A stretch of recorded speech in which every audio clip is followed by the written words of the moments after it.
Hey guys, I'm so excited to do another Q&A and I have so many questions that I wanted to get to. I put up a little chat box on my Instagram and I wanted to know what questions you had for me as far as nervous system regulation, body-based practices, feminine, masculine dynamics, relationships, all that good stuff.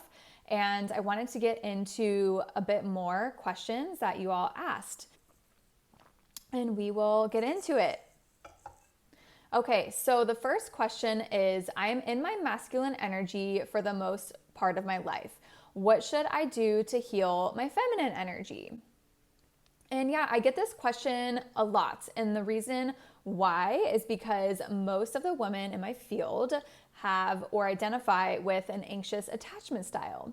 And typically, when you are feeling anxious and you're identify as anxiously attached, you tend to be a little bit more in the masculine role of things, as they feel safer if they are the ones that are pursuing and closing the gap between them and their intimate partners. And this reason why is because there is a lack of safety with leaning back. And when you lean back, that is the feminine energy part of your body. And I see this so often where a lot of women are operating in their masculine way too much because they just lack that trust and safety in their bodies to lean back and allow themselves to receive from their intimate partners. And one of the most important things that you can do when it comes to leaning back and healing the parts of you that do not feel safe with being in your feminine energy is slowing down. So often, so many women are wondering why they don't feel safe with receiving and they don't feel safe being in their feminine energy, and they have, a 20-step morning routine. They have a to-do list that's never ending. They're constantly giving themselves tasks to do. They're having coffee on empty stomachs first thing in the morning. They're working out way too hard for their bodies, and it's really just burning them out. And a way that you can really connect with your feminine body is by slowing down and learning how to find safety with yourself and by just being with yourself. Because the masculine parts of you is the doing, it's the achieving, the pursuing. The feminine parts of you are really just being and simply just being with the sensation in your body. And it gets to look really simple. I'll say that like 95% of the women that work with me initially, when they come to me, they have a very difficult time slowing down and being with their bodies. And so we spend a lot of time grounding in the body and finding safety so that at the end of your work week, when it's the weekend and you don't have any plans, you're not like freaking out that you don't have any plans and are like scrambling looking for things to do because you're so worried about having downtime and not having anything to do. Our worthiness is not tied to our success. And when you can feel so safe in your body that you can just be in your own energy, that you can wake up on a Saturday or Sunday morning and not feel like you have to rush out of bed to do your long 20-step morning routine, and you're giving yourself time and space to just kind of be with yourself, that is where you start to learn that it is safe for you to lean back and receive. I'm going to take a sip of tea.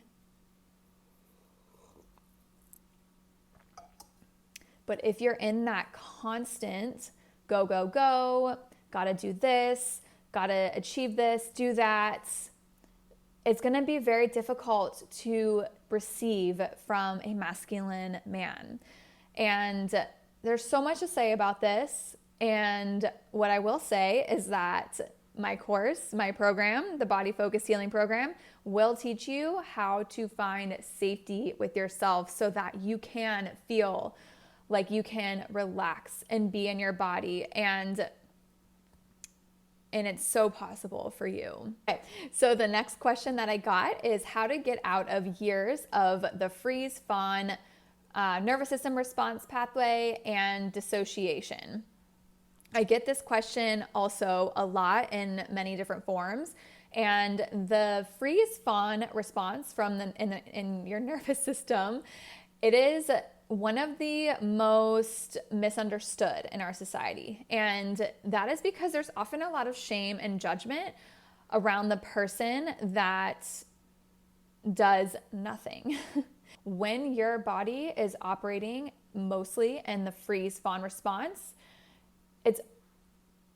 it's honestly very like the person is usually very like numbed out to things. This happens during moments of extreme stress when your body can no longer just be in the fight flight, that it has to shut down. And it's really misunderstood because often people will think, oh, this person is lazy. Oh my goodness, why did that person not do anything about that one traumatic situation? Now, if you feel like maybe you're an unmotivated, or you've been told that you're lazy, or you've been told that you just like aren't really showing much emotions, I just want to let you know that there is nothing wrong with you, and that this is most likely your body stuck in the freeze-fawn response pattern after years of feeling overwhelmed, and maybe you've gone through something traumatic, and that it is possible to find safety and to heal your body. One of the first things that I often tell my clients who find themselves in this shut down, frozen,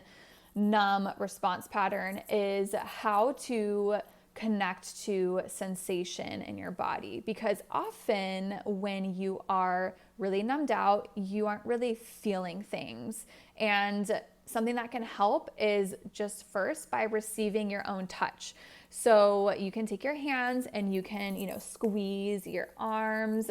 I love having my clients squeeze their legs, just very gentle, squeezing your muscles, squeezing your calves, just really getting grounded in the body and feeling your own touch. That can help ground your body and start to get you a little bit more present in this moment. You want to orient yourself to the day, the time. You want to bring yourself back to this time and space, because so often when you are numbing yourself out, you're kind of just like out there in this world, and it's all about kind of drawing you back here. That what can be unhelpful sometimes is meditating when you are chronically stuck in like a shutdown state, because meditating kind of gets you into, kind of keeps you in that loop of being a little bit detached.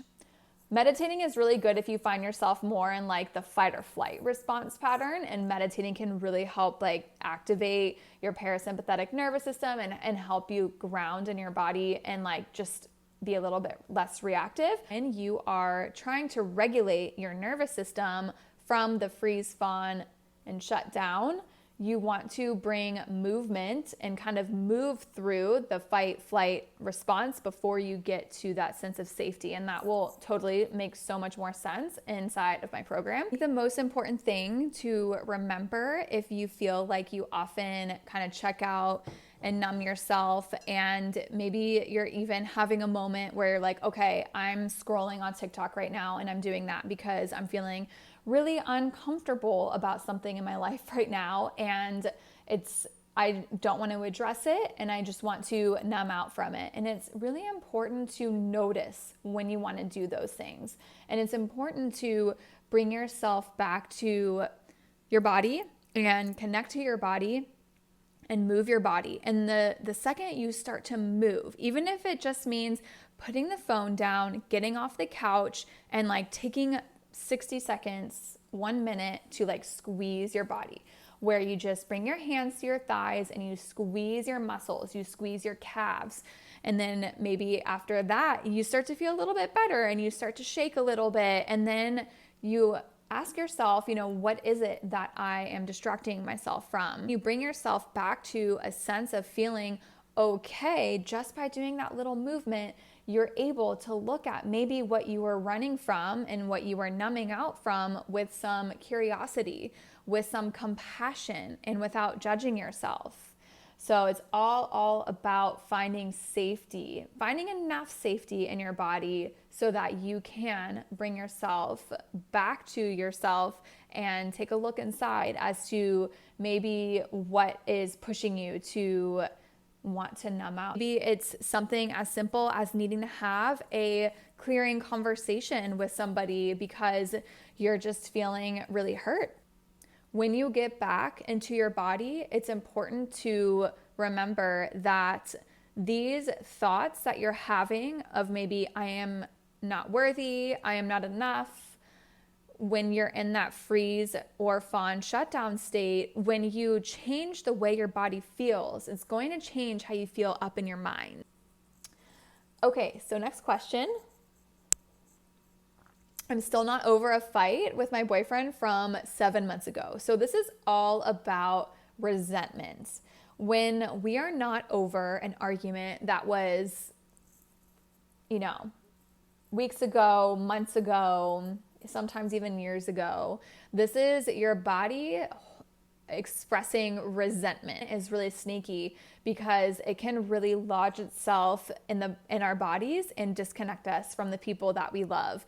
And so I am really proud of this person for, that awareness of knowing that there's like something that happened months ago that, she's still not over. And it's so important to learn how to clear this energy from our body because resentment can be held in our body for years and it can disconnect us from the people that we really love. And so the first really important thing to do when you're noticing that you have resentment in your field, and this really can go for any kind of relationship. This can be friendships, siblings, parents,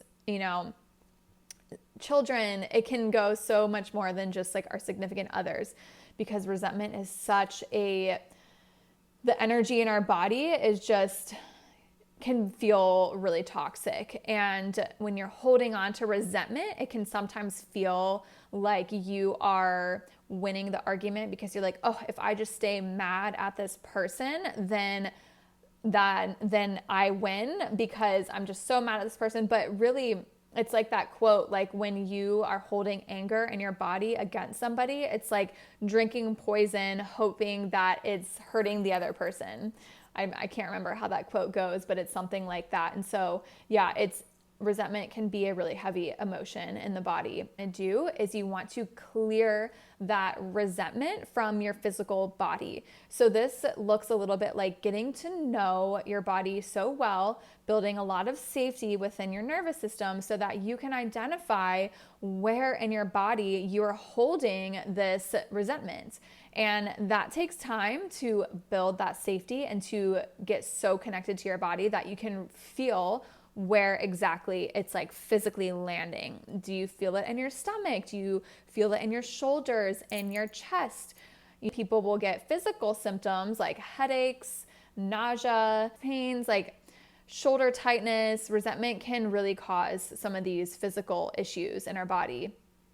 So knowing where it physically is landing in your body and then spending some time breathing with those physical sensations that you feel.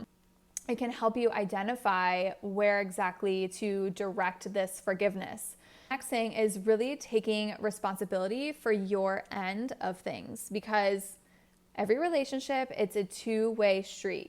We are responsible for our end of what happened. And when you can take that responsibility, it can also set you free from that resentment because it can help with the forgiveness that is needed in the relationship to repair. Also important to not judge yourself and not judge the other person, but allowing there to be, two sides to the story, actually hearing each other and listening. And that is so important when it comes to forgiveness and again, finding safety within your body. The more you find safety within your body, the more it feels safe to release this resentment against your partner, your husband, your friend, your mom, your sister, your brother.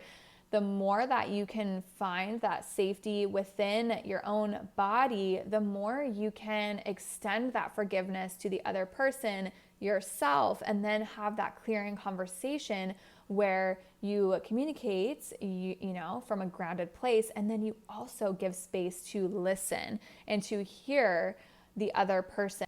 Something that can also be really helpful when communicating your needs is speaking in statements such as like, I feel, you know, XYZ, I feel hurt when this happens, can also be really helpful. And instead of like pointing the finger at the other person and saying things like, you know, you did this and you were wrong, really put it back on you and let your partner know that you feel hurt, or you feel, you know, fill in the blank with how the situation made you feel. And that can really be a great way to communicate your needs and not trigger a defense mode in somebody. So that's just kind of like a little hot tip for communication.